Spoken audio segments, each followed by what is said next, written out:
Salam sejahtera. Terima kasih Saudara Min Faisal dan keluarga Khazanah kerana meneruskan acara yang sangat bermakna Megatrends Forum 2024, dan saya percaya untuk meneruskan suatu usaha yang memberikan ruang kepada kita berwacana secara bebas dan segar. Saya ucap terima kasih kehadiran Menteri Amir Hamzah dan KSN Samsul Azri dan tetamu-tamu yang kita muliakan. Saudari, tahun lalu seperti mana yang dirumuskan oleh Amir Faisal, saya juga menjelaskan tentang cabaran semasa kita berdepan dengan era pasca normal yang dikaitkan dengan ketegangan, kerencaman dan pertembungan, chaos, contradictions, complexity. Dan ini semua berlaku dalam masa yang sama.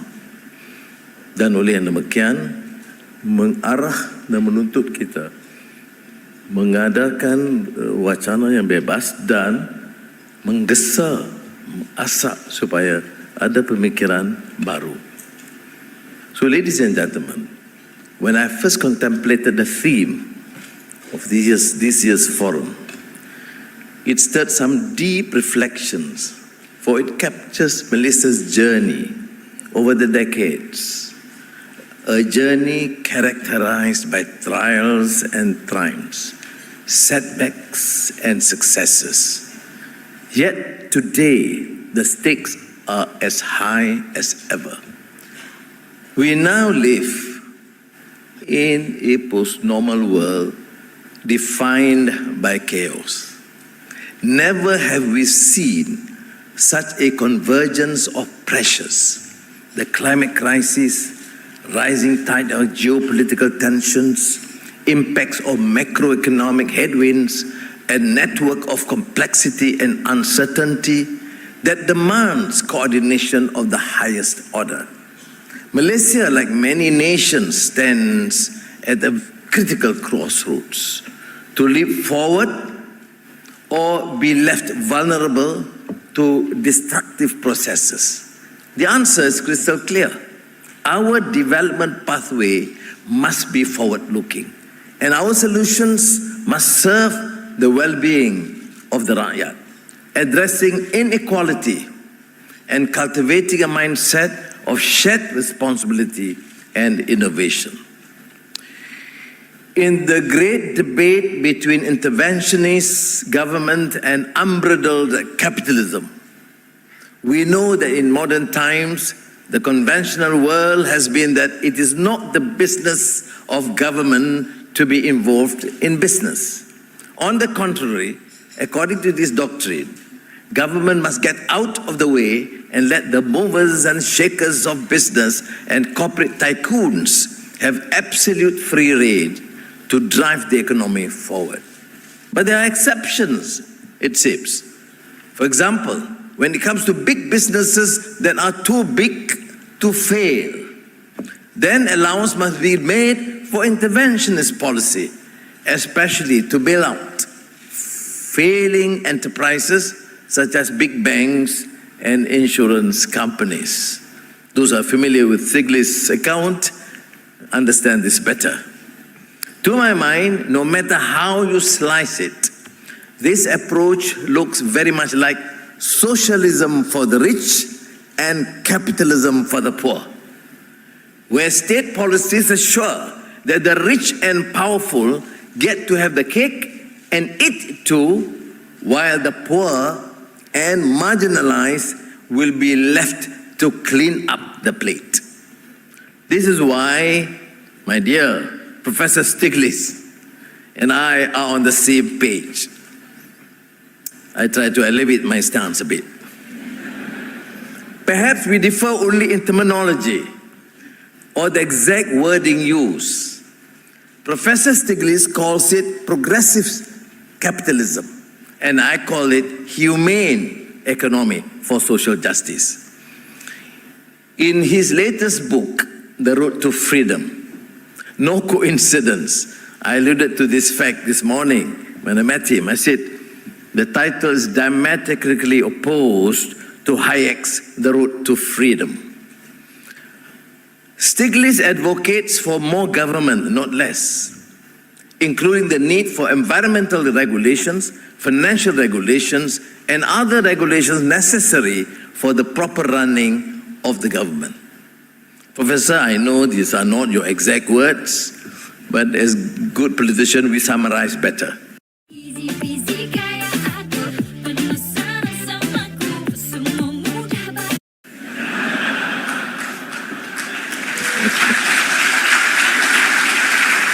Now, according to Professor Stiglitz, in order to achieve a productive economy, the government needs to spend money on physical, technological, and social infrastructure. And I absolutely agree. Well, no disrespect for those who have passed on, but certainly the likes of Hayek, Friedman, Reagan, and Thatcher, for that matter, would be rolling in their graves. Where greed is good is the mantra of the unfettered free enterprise, where moral hazard is allowed to encourage the reckless behavior, and where the onslaught of negative externalities is treated as being inevitable, that is in fact the route to serfdom. It calls to mind Isaiah Berlin's famous aphorism, total freedom for the wolves means death to the lambs, or words to that effect. At this juncture, it bests recalling John Rawls' abiding question on what principles of justice should prevail in order to attain to a good society. That is, a society that is fair and egalitarian. In my book, The Asian Renaissance, I said that while the key to sustainable economic growth is productivity, public funds would need to be expended towards the growth of human capital, chiefly through education and healthcare. Additionally, poverty eradication and the creation of humane living and working conditions must remain paramount. Nevertheless, inasmuch as I would oppose unbridled capitalism, I have cautioned against unfettered discretion dictated by short-term pressures and political expediency. In this regard, rather than playing to the gallery of populist demand, responsible governance warrants that we must sometimes take the bulls by the horns. So we had this subsidy rationalization.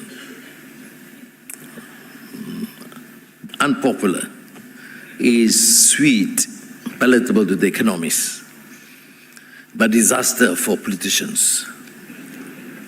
But since we are committed to institutional reform and economic reform, we have to pursue.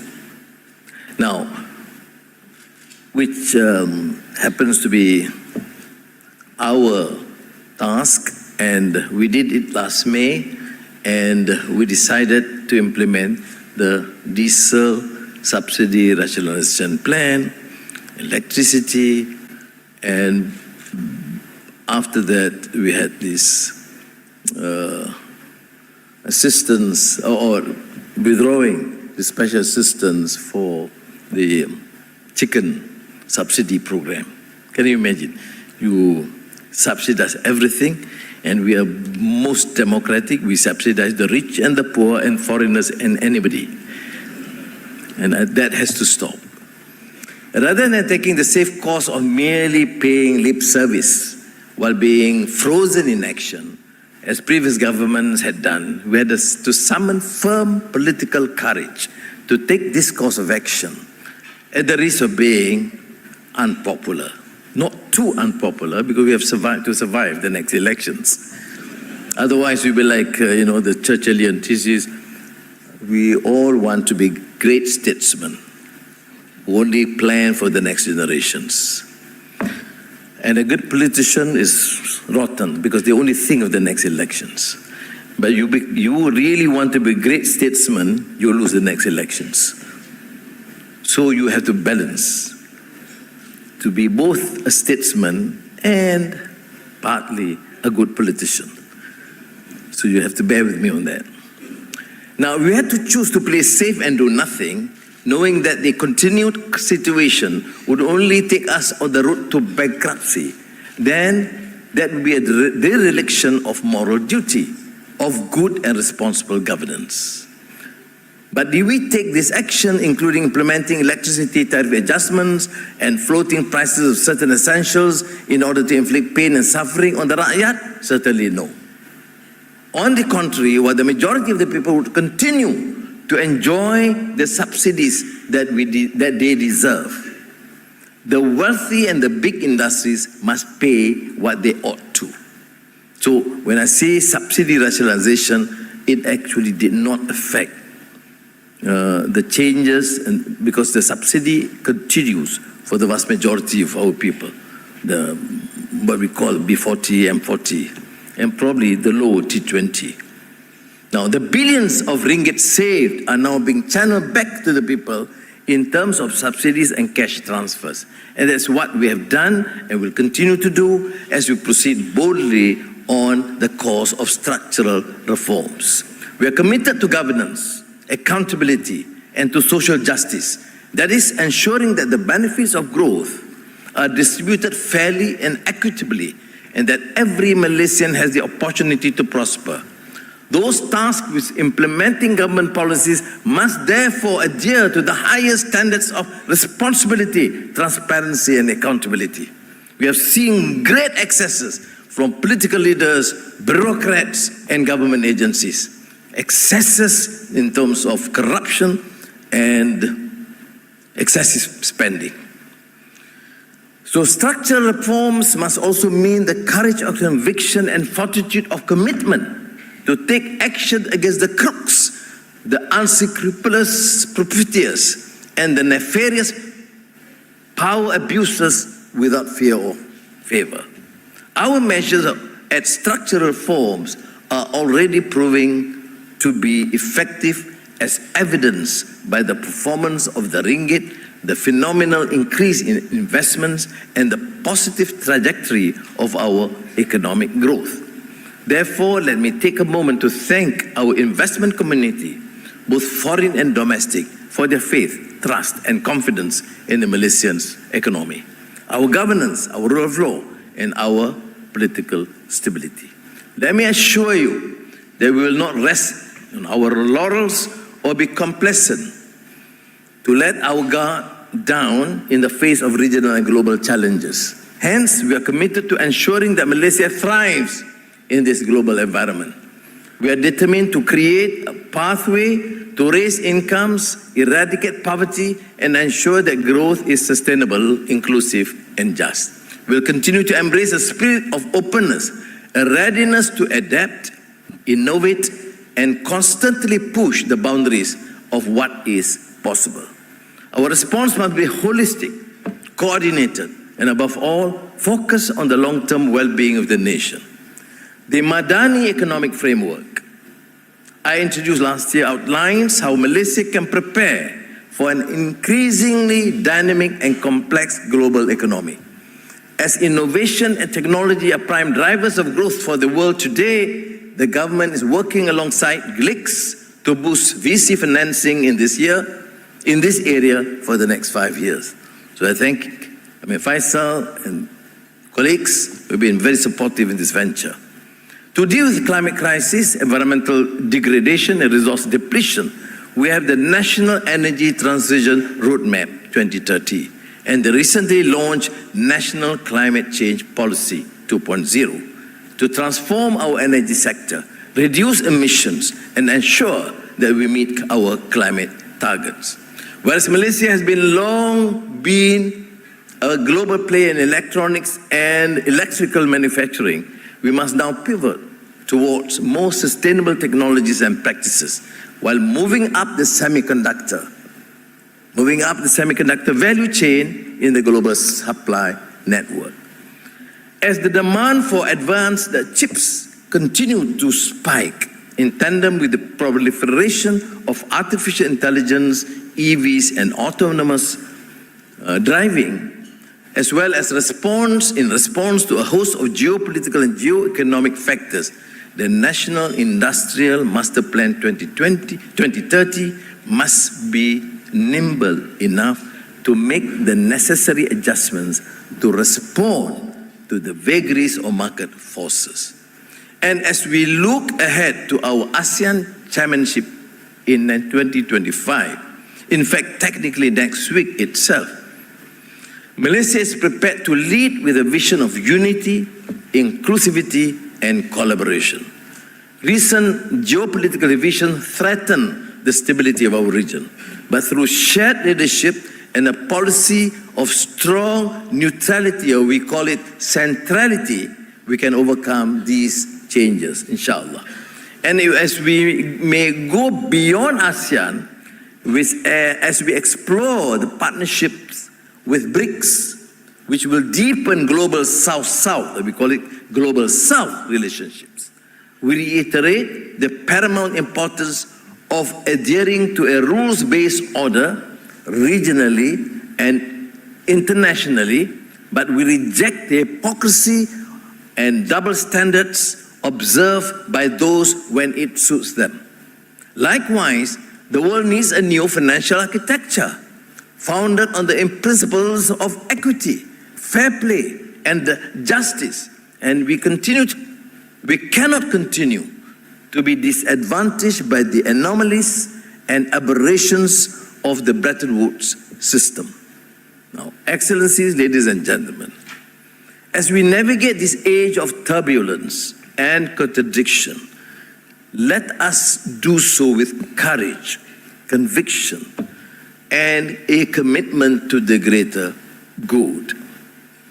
I look forward, of course, to follow the deliberations by learned scholars, their views on new growth and development strategy for developing nations, particularly on how developing countries learn for structural transformation.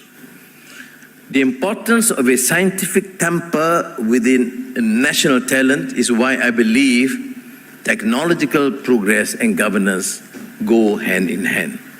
I am certain that these next few days will fill us with a zeal for innovative change, to work together to transform Malaysia into a beacon of resilience, a leader in innovation, and ultimately a nation that embodies the spirit of openness, tolerance, unity, and justice. Terima kasih.